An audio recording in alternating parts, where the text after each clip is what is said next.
Oral questions by members. Leader of the Official Opposition. Thank you, Mr. Speaker. Mr. Speaker, once again I find myself standing in this legislature pointing out the massive chasm between NDP promises and the results that we actually get. The Premier and this NDP government have utterly failed on their one signature promise they made to the parents of Surrey: the total eradication of Surrey school portables. The NDP promised in 2017, and I'm going to quote here, quote, "a total removal of these portables over the course of the next 4 years," end of quote. Well, here we are 6 years later. How are they doing? Well, in a truly remarkable twist, instead of eradicating the portables, they've somehow managed to double the portables in Surrey. Now, British Columbians have become all too familiar with grand promises that amount to nothing, but achieving the exact opposite of what they promised is a new level of incompetence, even for them. So my question to the Premier is a simple one. Why, after promising to eliminate all school portables in Surrey, have the NDP managed to double the number of portables in Surrey?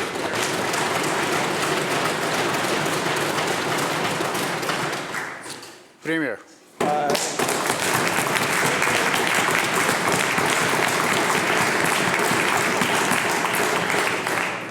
Thank you, Honourable Speaker, and thank you to the member for the question. Every parent of every kid in our province needs to know that their kid is going to school in a place that's safe, in a place that's modern, and that's great to learn. And that's our commitment to all parents in British Columbia, and we're continuing that important work. It's no less true in Surrey than anywhere else in the province. That's why we have more than 2.5 times the amount of capital money in our budget to deliver schools for British Columbians than the member did when he sat on this side of the House, Honourable Speaker.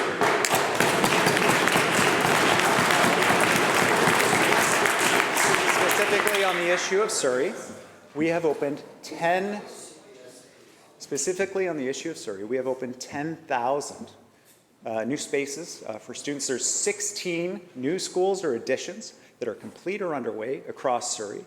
And to the member, he may remember flatlining the capital budget for education when he was finance minister. And for the 4 years before the last election, not building a single school in Surrey. So we are recovering. We are recovering from the legacy that he left. But we are doing that work, Honourable Speaker, because the people of Surrey deserve it. There you go.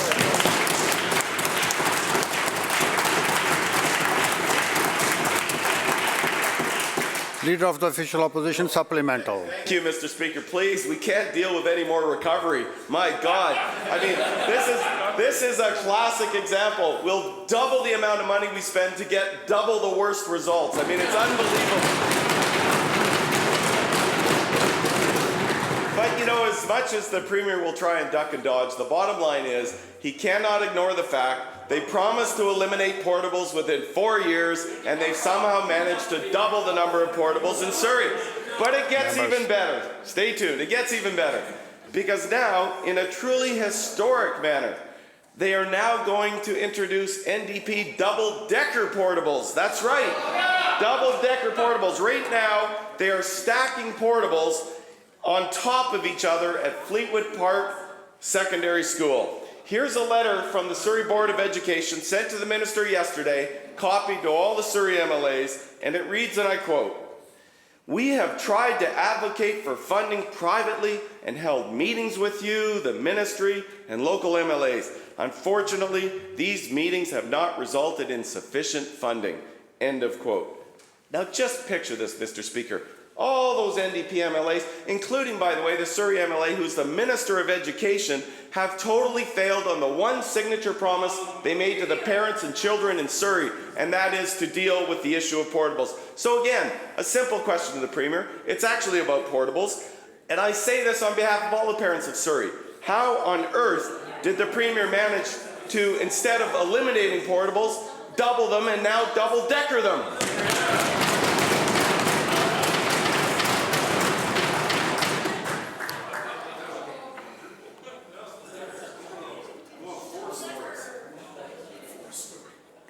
Premier.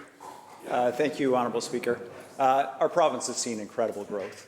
And one of the reasons for this growth is people choosing to move here from other provinces, from other countries because of the economic opportunities here, because of remarkable programs like our childcare program leading the way across the nation.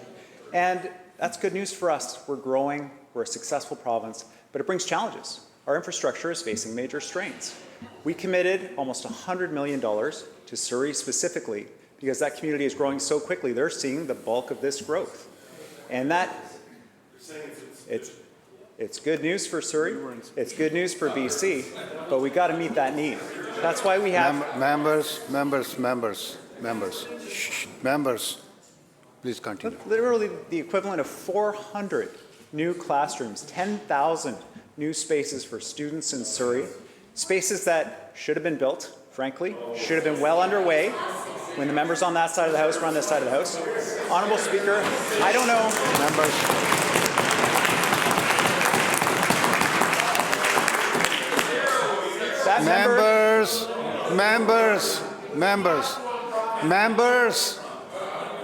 Members will come to order.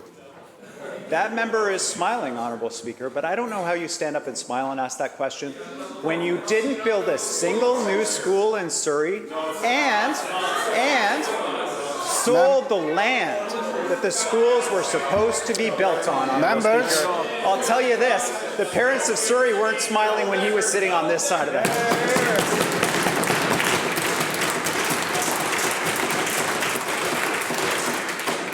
Members, let's listen to each other, please. Member for Surrey White Rock. Thank you, Mr. Speaker. Well, it's pretty clear from that response that this Premier hasn't even taken the time to read the letter that was sent to his minister yesterday. It is very clear from that response. This is how the trustee Terry Allen describes the letter, and I quote, "The letter is to say, Minister, provincial government, please look at Surrey's request again because you're actually failing the students and parents in Surrey." End quote. That is from a trustee. The education minister from Surrey has failed. The member from Surrey Cloverdale has failed. The member from Surrey Fleetwood has failed. The member from Surrey Guildford and the member from Surrey Newton and Whalley have all failed parents and teachers.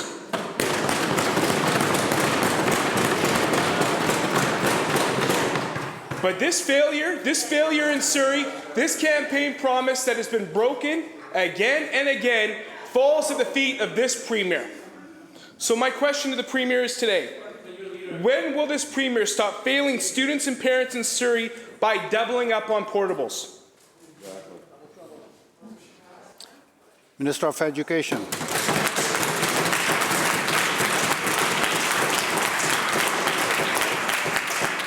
Thank you, Mr. Speaker, and I really want to thank the member for the question, and I'm really happy that you are concerned about the education. While your leader was the finance minister, he froze the education funding. And for the last 4 years, in the last government, there was not a single school that was built in Surrey, and there was only one extension. But I'm very happy that we are talking about education because we are doing things differently. We are investing in our future. And that's what we are doing in Surrey. We are listening to the needs and the priorities of the Surrey communities, Surrey students, and we are investing in there. Since 2017, Mr. Speaker, we have invested $500 million in capital investments.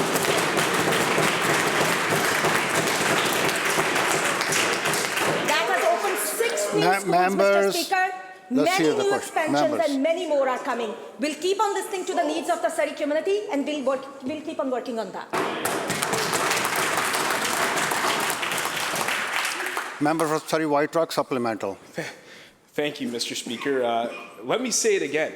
Here is where we are at now in Surrey under this Premier, this Minister, this NDP government.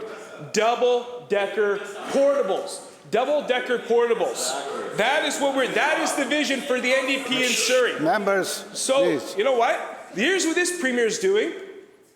He's emptying prisons and he's double bunking students. That is this Premier's legacy in BC.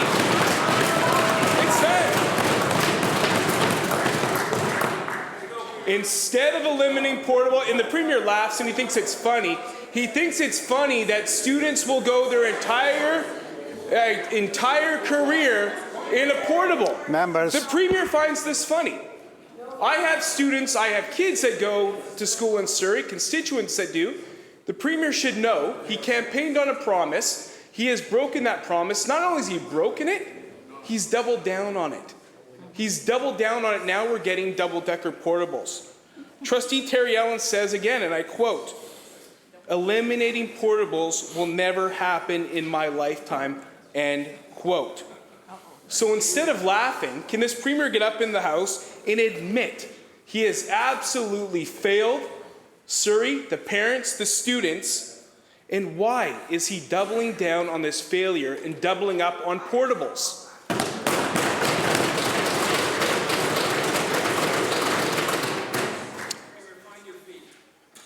Members, let's hear the answer, please.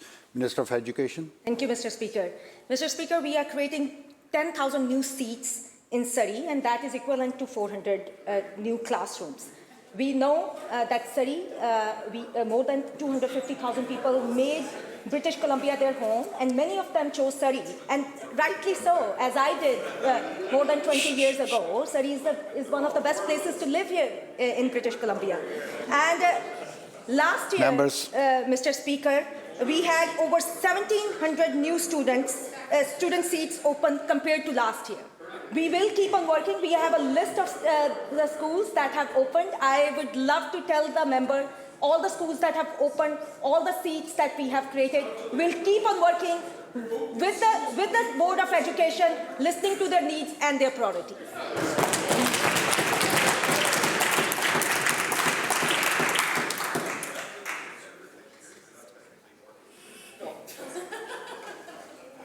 Members.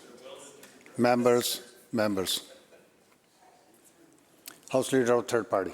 Thank you, Mr. Speaker. 3 weeks ago, the Vancouver Police Department restricted media from covering the sweeps of the downtown east side. Traffic cameras were turned off. The media were barred from entering the area.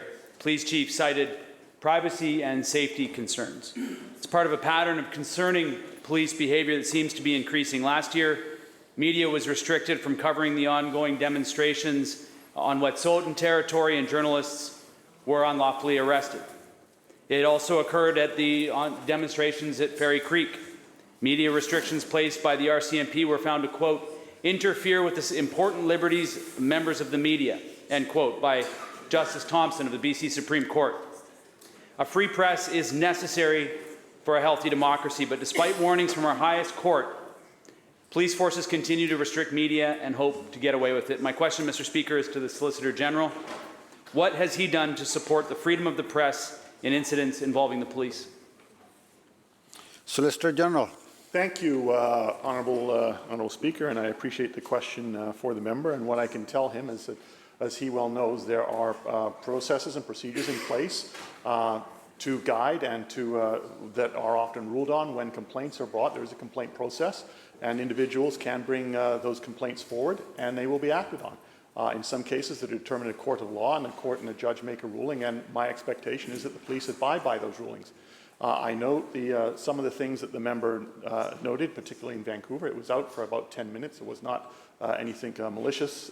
It was just an outage. But we have rules in place. I expect police to follow them, and when they don't, there are complaint processes that are in place, statute-driven, that are able to deal with them. Member supplemental. Thank you, Mr. Speaker. Our public is seeing police forces growing increasingly authoritarian and out of the reach of independent oversight.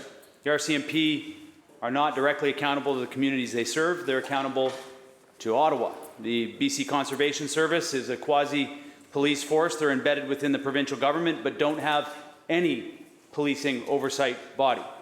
The Chief Constable of the Vancouver Police Department bragged about how they don't answer to anybody. To quote the Chief, quote, I don't report to any politician, I don't report to the City of Vancouver, I don't report to the province of BC or the federal government, end quote. So, who are they accountable to? Police are meant to protect and serve the communities they represent. Instead, we've enabled an inflation of power, and the police forces boast about not having to report to anybody. Mr. Speaker, my question is again to the Solicitor General.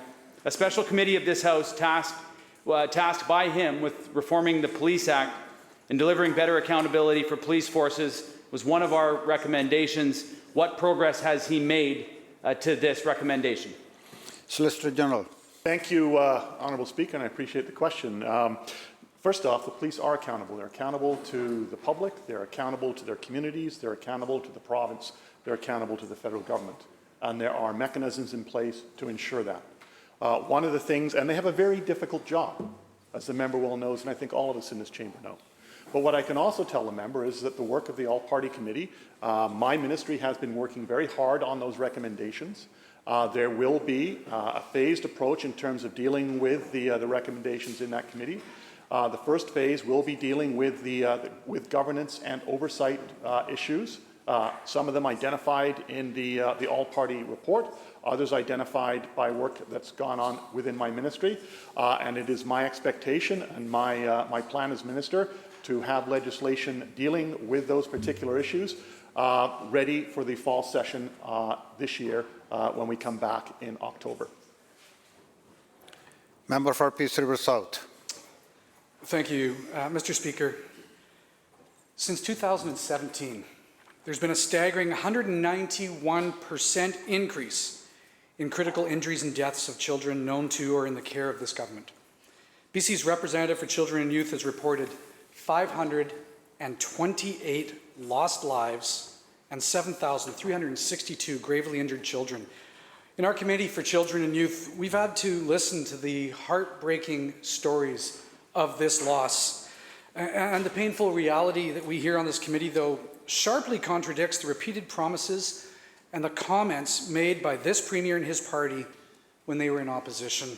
So we would need to understand, how can the Premier justify his government's total lack of action and the terrible outcomes described by the independent representative when it comes to the most vulnerable children and youth in our province?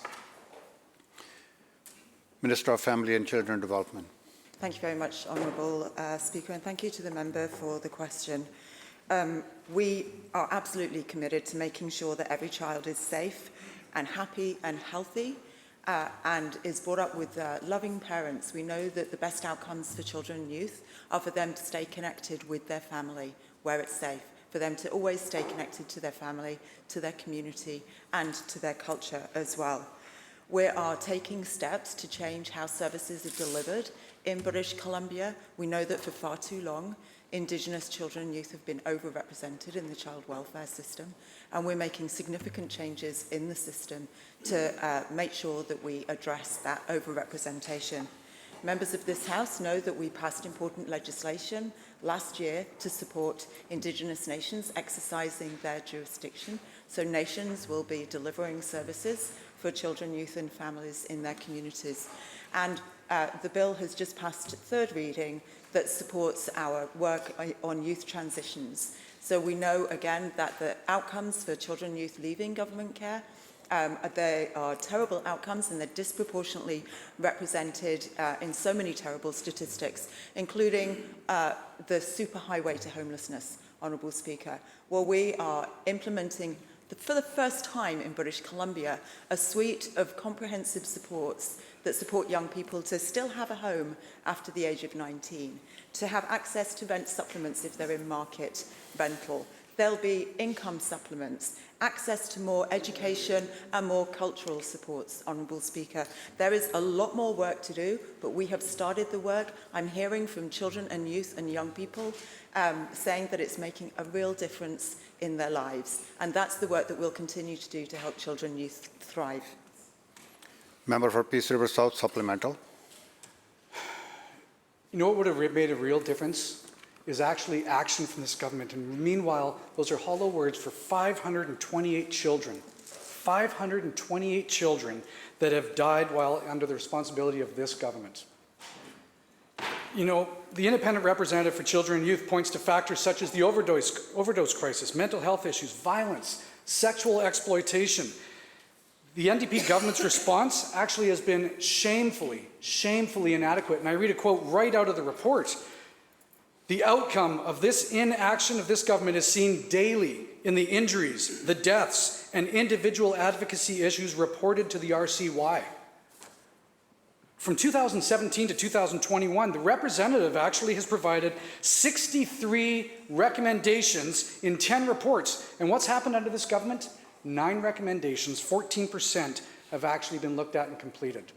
That is not action, that is failure, and families and children are paying the price. So how does the Premier square his government's glaring inaction on 10 reports, dozens of recommendations, compared to the promises that his government once made? Minister of Children and Family Development. Thank you very much, Honourable Speaker. It is absolutely vital, and we're absolutely committed to making sure that children across British Columbia have safe, happy and healthy lives with their families, with families who love and support them. And we agree with the representative that when it comes to her recommendations, the impacts of those changes on the ground need to be felt faster. But, Honourable Speaker, work is underway on all of the recommendations of the representative for children and youth. Rather than making cuts, like under the previous government, our government has been investing every single year in this ministry in providing more services and delivering more access to services across British Columbia. We're absolutely determined to keep taking action. We are working on transforming the child welfare system. We're making a difference in how services are accessed and how services are being delivered to children and youth to help them and to help their families, to help them stay together, because we know that that leads to the best outcomes for children and youth. We are taking action on the recommendations of the representative for children and youth. We passed really significant legislation last year. For the first time ever, young people transitioning from government care are able to access services to help them thrive. And at the same time, Honourable Speaker, Thank you. at the same time, every single day, we are working with children and youth and families. Member for Caribbean North. Thank you very much, Honourable Speaker. The truth is that report clearly highlights that action has not been taken, contrary to what the Minister just said. Only 14% of the recommendations of the representative children and youth have actually been completed. So let us be clear, this is what the representative says on page 10 of the report, and I'd like to quote, of the 10 calls to collaborate with young adults, only one has been completed. Most alarmingly, and the Minister talks about the work with the Aboriginal communities, none of the 14 calls to engage with Indigenous communities have been completed. End quote. None. This minister can stand up and talk about all of the work that has been doing. This report shows that action has not been taken. Every member of the Committee on Children and Youth, and there have been many members in this legislature that have sat on this committee, have heard the painful stories detailed across multiple reports from the representative. Once again, this government says one thing, but fails to deliver outcomes. How could the Premier and his NDP government have failed to do more than a mere 14% of the recommendations, knowing that the catastrophic consequences this inaction has on our most vulnerable children and youth? Minister. Thank you, Honourable Speaker. And every single day, my ministry is absolutely committed to making sure that we serve children, youth and families in British Columbia. We're doing that work every single day, Honourable Speaker, at the same time as responding to recommendations from the representative for children and youth and making really significant changes to the whole of the child welfare system, to how children, youth and families are able to access services and be served. And I understand and agree with the representative that when it comes to her recommendations, we want the impacts to be felt faster on the ground, and many of our actions are already being felt on the ground. We have hundreds of young people transitioning from government care who are now receiving a $600 a month rent supplement if they're in market rental. We raised the rates for caregivers, Honourable Speaker. We raised the rates for foster carers and extended family carers by 47%. because that rate had been frozen for 10 years, Honourable Speaker. And we have harmonised the rates so that there isn't an incentive to come into foster care, so that young people can stay connected to family and they can stay with extended family. We're making different choices, Honourable Speaker. We're investing in services. The budget for my ministry has gone up every single year since 2017. And I hear from young people and I hear from families that they are feeling the difference on the ground of our investments in services, in supports for families, and in helping them stay safely together and stay connected to their family, community and culture. Thank you. Member for Peace River North. Well, unfortunately, that is cold comfort for all the kids that are being impacted by the over and over failures of this government.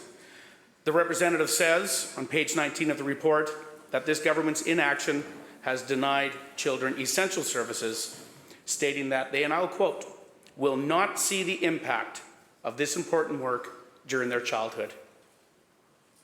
End quote. It's hard to believe that only 14% of the recommendations have been done. Let that sink in, 14%. Ignoring dozens and dozens of urgent recommendations across multiple reports that we've heard. No recognition or acknowledgement of the 528 deaths. So my question is to the Premier. How can the Premier possibly explain his government's inaction, complete failure to protect our most vulnerable children and youth? Minister. Thank you, Honourable Speaker. It's an absolute tragedy when a child or a youth dies, and my heart goes out to all the family and community who knew children and youth who have tragically passed away. When we formed government in 2017, Honourable Speaker, we inherited a very damaged and broken and under-resourced system serving children, youth and families. And since 2017, we have been investing in increasing services, increasing access to services, making sure that we're supporting children and youth stay safely with their families. Honourable Speaker, we know that children are going to thrive if we're able to keep them connected to their family, to their community and to their culture. And we have seen changes in practice, changes in policy, changes in legislation. Young people transitioning from government care now, for the first time ever, have a suite of supports and services so that they will be able to thrive and they don't dread their 19th birthday. We are acting on, and work is already underway on all of the recommendations from the representative for children and youth. The role of that office is very important, and together we will continue to make improvements in the system. At the same time, we are taking other measures, changing legislation, changing investments, changing policy to benefit children, youth and families. And every single day, Honourable Speaker, staff from my ministry are working to support children, youth and families and help them thrive. Thank you. Member for Prince George Wilmot. Well, the fact of the matter is this government wasn't elected yesterday. They are a two-term, more than 6-year government. And the minister needs to haul out the report and take a look at the chart. Critical injuries have gone up every single year under this government's watch. Every single year. And it is not our words. It is the words of the independent representative. And here are the facts for the minister. It's not one report. Report after report after report told this government they needed to do more to protect children. And here's the bottom line. 14% of the recommendations. That's the record of this Premier and this government. Of the 110 child and youth deaths reported last year alone, a tragic 23% were substance use related. And yet 89% of the representative's mental health recommendations have been ignored by this government. The Ministries of Health and Mental Health and Addictions were identified by the representative as the least responsive. And the excuses for delays were outright dismissed by the representative. Here's what she said. There was inaction both before and after the pandemic, end quote. Not our words, the words of the representative. By every single measure, this Premier and government have failed the vulnerable children in this province. Complete inaction over 5 years on 89% of the recommendations. That's the record of this government. So will the Premier stand up today and provide answers to families in British Columbia how they could fail so abysmally and completely ignore the representative's recommendations that would protect the most vulnerable children in this province? Minister. Thank you very much, Honourable Speaker. Our ministry is absolutely committed to serving children, youth and families here in British Columbia. Every single day, our staff, we have staff here today in the gallery, every single day our staff is working hard to keep children and youth safely with their families and to make sure that children and youth are connected to their family, their community and their culture, because, Honourable Speaker, we know that that is going to lead those children and youth to be able to thrive. Work is already underway on all of the recommendations from the representative for children and youth. And since 2017, Honourable Speaker, we have been making changes. We've been making changes to the way that services are delivered, that services can be accessed. And rather than making cuts, Honourable Speaker, like what happened under the previous government when the other side was in government, we have been investing in services to support children, youth and families every single year since 2017, Honourable Speaker. We have the lowest number of youth in care. It's the lowest it has been in 30 years. And we have the lowest number of Indigenous children and youth in care, the lowest in over 20 years. We have changed legislation, we have changed policy, I have seen practice changes. I hear from young people and from families that their experience is different and that they are able to stay connected with their family and keep connections with their community as well. So there is more work to do, Honourable Speaker, and we will continue to act on the recommendations of the representative of children and youth. We will continue our work to change the system serving children and youth and their families. And every single day, Honourable Speaker, our staff will continue delivering those services and supporting children, youth and their families to thrive.